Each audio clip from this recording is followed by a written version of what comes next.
At 5:12 p.m. on a Thursday, the CFO smiled as he told me my role had been absorbed. HR stood by with a box, already labeled with my name. 12 years of building their brand erased in 6 sentences. The air smelled like recycled air and panic. I walked out calm, not because I accepted it, but because I'd planned for this day months ago. They thought they ended my story. They just triggered it. Before I continue, where are you watching from? Hit like and subscribe. The twist hasn't even started. It happened at 5:12 on a Thursday. The office was half empty, lights humming overhead, that tired glow that makes everything look sterile. Chad Whitmore, our CFO, stood behind his glass desk, expression rehearsed, voice soft enough to sound professional but sharp enough to cut. "Becky, your position's being absorbed into the new structure," he said, avoiding my eyes.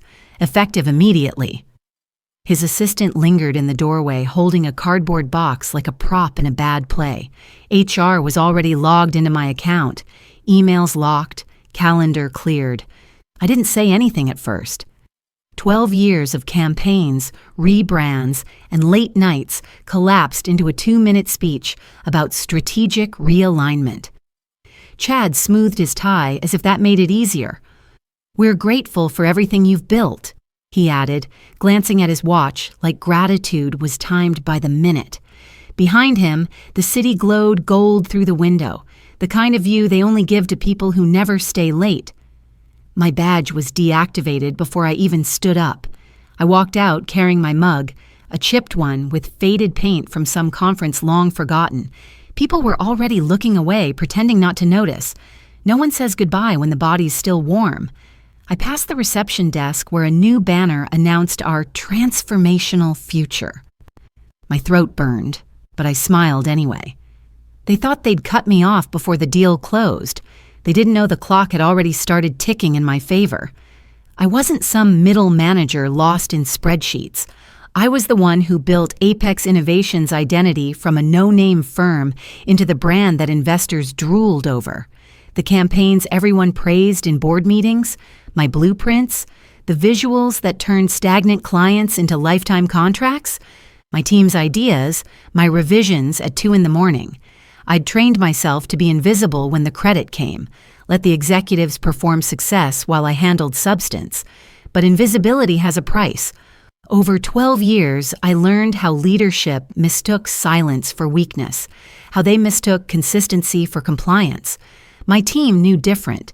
They came to me before big launches, before client reviews, before things went sideways, because I fixed problems before they reached anyone with a title.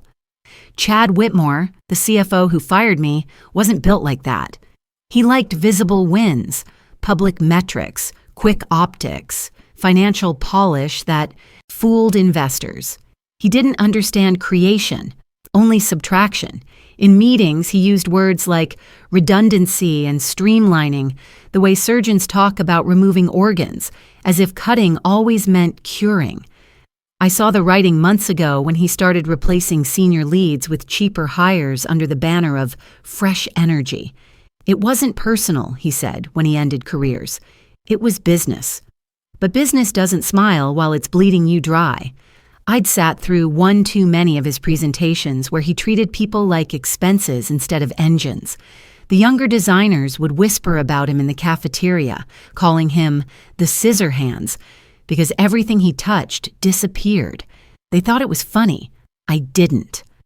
I knew what happened when numbers started talking louder than names. What Chad didn't know was that every decision he made to look profitable before the acquisition had to pass through my systems. The brand documents, the client history, the pitch decks, all filed, updated, time-stamped by my department. He might have signed off on the deal, but the value being sold came from everything I'd architected behind the curtain. Without it, Apex was an empty stage. So when he said absorbed, I didn't hear redundancy. I heard confession. He was cashing in on the empire I'd built, erasing my name from the credits before the premiere. Still, I didn't flinch. You learn a certain kind of calm in this industry. the kind that comes from knowing every color, every campaign, every tagline is documented down to the minute. I'd built the system that authenticated all deliverables for the acquisition's due diligence. Every deliverable had my digital signature embedded, every milestone recorded through an internal platform only I fully understood. They thought they could delete me from payroll and keep the architecture intact. They were wrong. Chad saw an expendable salary. I saw a trigger waiting to fire itself. You can't erase the foundation without collapsing the building, and he just pulled the wrong beam. After I left that glass office, the walls at Apex started to change. Not visibly, not immediately, but like cracks beneath paint. The Friday after my firing, half the creative floor went silent. No chatter, no music, no clinking mugs. People were scared to breathe wrong. Chad began hosting what he called optimization briefings, which everyone knew were pretext for more cuts. He'd pace with his hands clasped like a preacher, talking about shareholder confidence and tightening operational waste. Every time he said that word, waste, I saw faces tighten, good people measuring their worth in spreadsheets instead of ideas. I still had friends inside, and they kept me updated. 3 senior managers gone in a week. 2 more asked to transition to consulting status, meaning fired with a smile. Chad told the board he'd reduced costs by 17% ahead of the acquisition, and they rewarded him with a bonus that could buy a house. To investors, it looked like precision leadership. To the rest of us, it looked like betrayal, painted in quarterly language. The irony was, he didn't even notice what was happening underneath his perfect charts. The systems he'd gutted were the ones my department maintained. Client archives, style repositories, brand databases. He'd reassign them to interns who couldn't tell a licensing clause from a layout file. I started hearing about errors piling up. Wrong logos in presentations, old brand guidelines sent to investors, critical data missing from due diligence folders. Every error was a ghost from the structure he'd broken, and every ghost had my signature somewhere in the metadata. Meanwhile, the acquisition deadline loomed. The buyers were a private equity firm known for squeezing every ounce of value from design firms before merging them into oblivion. To Chad, they were his ticket upward, a bigger title, a golden handshake. He paraded around like the deal was already done, telling staff to celebrate the new era. The HR head, Monica, always nervous, started warning him quietly that firing senior leads before an acquisition could trigger compliance reviews. He brushed it off, said, "We've got NDAs and transition agreements. They can't touch us." But he didn't realize I still had access to one shared system. They'd cut my credentials too late, and through a forgotten mirrored account under a project, alias, I could still see updates to the acquisition portal. Late-night document uploads, term sheets, investor communications. I watched them scramble to polish the numbers. Each upload added to a growing web of contradictions. Claims of stable leadership with my name still appearing on deliverables. Valuation documents referencing systems supposedly run by new staff who didn't exist 3 weeks ago. Every file they sent to buyers validated the infrastructure I'd built, and by extension, my ownership in it. Chad's arrogance made him blind. He thought erasing people meant erasing accountability. But numbers don't lie, and timestamps don't forget. The deeper I watched, the clearer the pattern became. They'd been cutting every senior position with vested profit sharing before the deal's official close, claiming those employees voluntarily resigned to save payout obligations. I counted 6 people, including me, all conveniently released within days of their contract triggers. The company that bragged about ethical leadership was staging a financial cleanup like it was theater. Each act choreographed for investors, each scene meant to hide the rot behind the curtain. I stopped being angry and started taking notes. Every document I saved, every screenshot I captured, every digital footprint tied their lies into a pattern that no spin could undo. I wasn't waiting for revenge anymore. I was building evidence for gravity to do its work. The thing about power is that it rarely looks powerful when you build it. It looks like long nights, quiet corrections, and details nobody else notices. That was me for years, behind the curtain, double-checking what everyone else skimmed. It wasn't brilliance, it was survival. I learned that lessons the hard way after watching a mentor lose everything in a merger that erased her position 2 days before her stock options matured. She'd built half the company's reputation, and they tossed her out like a misplaced invoice. I swore I'd never let timing destroy me like that. That promise led me to Dana McLean, a contract lawyer who spoke with the calm of someone who'd seen every trick corporate America could invent. The first time we met, she didn't waste words.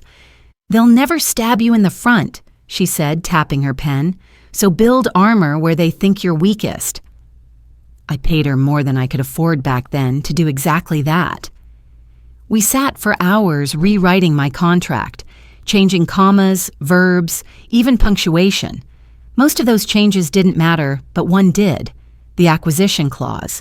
The original draft said any executive payout would process following employment verification at the time of transaction. Dana shook her head immediately. "That gives them a trapdoor," she said. "They can fire you the day before the deal closes, claim you weren't employed at the moment of signing, and keep the payout." I remember the hum of the air conditioner and the way the pen scratched as she rewrote it by hand. Her version read, "Payout shall be executed automatically upon the buyer's signature of transaction documents independent of employment status." One sentence, 21 words. My entire future balanced on them. When Chad fired me on that Thursday, I didn't need to argue. I knew the transaction signing was scheduled for Friday afternoon, and I knew exactly what that meant. The clause would trigger the moment the buyer signed. No HR approval, no manager confirmation, just code executing automatically through the finance system I'd helped design years earlier. The irony still makes me smile. My own automation ensured my revenge. Friday, 3:47 p.m., the notification hit my phone. Transaction finalized. I checked my banking portal, and there it was, a pending wire transfer from Apex Innovations, line item marked executive compensation. $5 million. I didn't cheer. I didn't even move. I just watched the screen glow in the dim light of my apartment and thought of every time Chad had cut someone with that bored voice of his, every late-night revision, every quiet humiliation. I took screenshots, downloaded confirmations, backed them up to cloud storage, and emailed them to Dana. 2 minutes later, her response came through, "Confirmed. Don't respond to Apex. Let them make the first move." I stared at that line longer than I should have. There was something liberating in restraint, in letting proof do the speaking. I didn't need confrontation. I had a paper trail. Over the next few hours, the emails started arriving.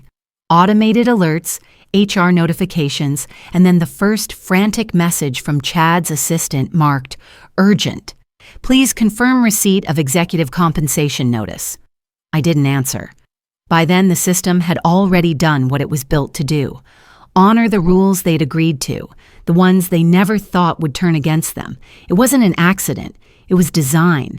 Revenge wasn't rage, it was architecture, and mine had just executed flawlessly. The first call came at 8:07 a.m. Monday. I let it ring out. By the third attempt, the notifications stacked like a countdown. Finance, legal, HR, all wanting clarification. Clarification was corporate for panic. I sipped my coffee and watched the sunlight crawl across my kitchen counter, while my inbox filled with emails marked urgent. At 8:31, one came directly from Chad. "We need to resolve a system error concerning a financial transaction." System error. That's what he called a $5 million clause he'd never bothered to read. I didn't answer. 10 minutes later, another ping. This one from the buyer's audit department. They'd discovered the clause during a review of sale documents and wanted confirmation from my attorney. Dana had already drafted a statement citing the exact contract language, the timestamp, and my termination notice. The timing couldn't have been clearer. The sale executed at 3:48 p.m. Friday. My employment ended at 5:12 p.m. Thursday. Legally, the payout had vested hours before they fired me. There was no interpretation left to twist. Still, Chad tried. He called again, voice cracking through voicemail. "Becky, this can be resolved amicably if we speak directly. Please don't escalate this." I almost laughed. Escalation had been his specialty when it came to everyone else's job. Now it was my turn to let the process do what he'd always counted on, make people too scared to fight. Dana sent the official response at 9:02 a.m., addressed to Apex's general counsel, CC'd to the buyer's legal team, including documentation of my clause, digital trail, and proof of payout. Her closing line was surgical. "Any attempt to revoke or obstruct this payment will constitute breach of contract and fraudulent interference under Section 9 of California Labor Code." At 9:17, the message was forwarded around the executive chain like a live grenade. I know because one of my former designers, still inside, quietly forwarded me the thread. The panic was instant. Chad's name appeared in bold, every response shorter than the last. Who approved this language? Why wasn't this flagged before closing? Do not engage until we confirm exposure. The exposure, of course, was total. By 10:03, the story had reached the buyer's compliance team. They didn't like surprises, especially ones that hinted at manipulation before acquisition. Within hours, they initiated a secondary review of Apex's termination patterns. That was when the real collapse began. Every firing Chad had orchestrated in the past 6 months, every senior lead quietly pushed out under restructuring, suddenly looked suspicious. The buyers demanded full documentation for each one, including contract clauses, communication records, and payout timing. Dana's prediction came true. Once they investigate you, they'll have to investigate everyone. I pictured Chad in his glass office, the same one he'd fired me in, phone pressed to his ear while the walls of control he'd built started melting. HR couldn't protect him. The board couldn't protect him. The audit trail was clean and merciless. It didn't care who smiled in what meeting. It just counted time. At noon, a friend in finance texted me. "They're tearing through everything. He's losing it." Another message followed. They found 3 others, fired pre-deal. Same pattern. That's when the buyer stepped in directly. Their legal team contacted Dana, requesting cooperation for a broader internal review. Dana agreed, provided my payout remained untouched and publicly acknowledged as valid. At 3:12 p.m., Apex's board convened an emergency session. The acquisition deal wasn't canceled, but it was amended. Chad's bonus was frozen pending investigation into potential ethical violations. He didn't take it well. At 4:06, my phone buzzed with a final voicemail. His voice was lower now, almost pleading. "Becky, you've made your point. Let's settle this quietly. You're hurting the company." I replayed it twice, not out of anger, but disbelief at the audacity. The company he was protecting had already been built on the bones of people like me. If exposure hurt them, it was a wound they'd carved themselves. By 5:00 Apex's internal memo hit the network. Effective immediately, Chief Financial Officer Chad Whitmore is placed on indefinite leave pending review. No fanfare, no farewell. Just absence. The silence after was exquisite. My payout cleared in full that same evening. I refreshed the banking page twice to make sure it wasn't a glitch, then took a screenshot for the folder labeled Endgame. I didn't post about it, didn't tell anyone beyond Dana. Revenge didn't need applause. It just needed balance restored. By the time the sun dipped behind the skyline, the same skyline that framed my firing, I finally let myself exhale. They'd thought I was the expendable one. Turns out I was the one holding the receipt. When the investigation dust finally settled, Apex looked like a house that had been stripped to its studs, standing but hollow. The news broke quietly, tucked into the corner of an industry newsletter. Apex Innovations restructures executive leadership amid internal review. Everyone, in the business knew what that meant. Chad was gone, escorted out with a handshake that didn't reach his eyes and a settlement that was smaller than the coffee budget he once approved. The board called it transition leadership. I called it accountability. The buyers moved fast to clean house, rewriting every internal policy with the kind of urgency only fear can create. For the first time, HR stopped talking in riddles and started listening. Employees who'd been silenced or dismissed found their emails answered again. My inbox filled with quiet messages, people I hadn't heard from in months, some thanking me, some apologizing for staying silent when it mattered. I didn't hold it against them. Fear keeps good people quiet longer than guilt ever will. Dana and I finalized my settlement paperwork with little fanfare. It wasn't about the number anymore. It was about closure and clarity, and that strange feeling of walking through fire and realizing you didn't burn. You hardened. I spent the next few weeks in silence. No meetings, no inbox pings, just stillness. It felt like recovery, not victory. The kind of quiet that comes after years of being on guard. My name no longer sat under someone else's brand. I could finally choose what came next without asking permission or proving my value to people who never saw it. That freedom was the real payout. When I thought back to the moment Chad said, "Your role's been absorbed," I realized something. He was right in a way. My old role had been absorbed, but not by another person. It was absorbed into something stronger. I'd become my own company, my own advocate, my own voice. The structure he tried to erase became the blueprint for everything I would build after. And somewhere inside Apex, in a folder probably labeled Legacy Systems, my old project architecture still runs, quietly processing the data that powers their success. They'll never admit it, but every file still carries my initials, invisible yet permanent. A ghost reminder that you can't fire what you never truly owned. Months later, the noise had faded, but the clarity stayed. My apartment felt different, lighter, quieter, like it had been scrubbed of that constant anxiety that used to hum beneath every late-night project and email. On the bookshelf sat a framed screenshot of the $5 million confirmation, not as a trophy, but a reminder. Justice doesn't always explode. Sometimes it just lands, steady and undeniable. I'd left Apex far behind, yet traces of it still followed me. LinkedIn requests from strangers who'd heard whispers, quiet thank yous from people who'd been watching silently. They weren't cheering for the money, they were cheering for the correction. I spent weeks deciding what came next. Starting over wasn't about building something big again, it was about building something honest. I registered a consulting company in my own name, small enough to manage from my living room. No departments, no board, just a handful of clients and a promise. No one signs what they don't understand. The first time a young designer brought me a contract to review, hands shaking, I saw myself in her nervous smile. We went through every page together, marking, rewriting, protecting. She left lighter, like she'd just learned how to breathe differently. That became my new measure of success, seeing someone walk away empowered, not afraid.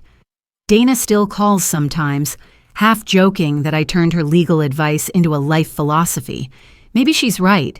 I keep the same red pen she used to mark my contract all those years ago. It rests beside my laptop, uncapped, a small symbol of vigilance. I don't check my bank account much anymore. Security isn't in the number. It's in knowing I can never be cornered again by someone else's timeline. Some nights I look out the window at the city lights and think how close I came to letting them define my worth. They almost did, until I learned how to write my own clause in life. I used to think being the calm one in the room made me safe, that if I stayed professional, kept my head down, and did excellent work, I'd be protected. Turns out, calm doesn't protect you from greed. It just hides your strength until the moment you need it. What happened at Apex took a lot out of me. Not money, but trust. Trust in leadership, trust in fairness, trust that hard work speaks louder than manipulation. But it also gave me something I didn't know I had, the power to prepare quietly, to let my work, my documentation, and my precision speak when everything else was stripped away. I didn't win because I was lucky. I won because I wrote things down, asked questions no one wanted to answer, and refused to be rushed. When people tell me it was revenge, I shake my head. It wasn't revenge. It was remembering who I was before they tried to erase me. These days, when younger colleagues ask for advice, I tell them 3 things. First, read everything. Second, document everything. Third, never assume loyalty is a safety net. It's just a word until it's tested. There's quiet power in preparation. It's not glamorous, but it saves your future when the powerful try to rewrite the rules. You don't have to fight loudly. You just have to be ready when the truth has its moment. How to get started today. Keep a digital folder of every contract, review, and agreement you've ever signed. Revisit old paperwork with fresh eyes.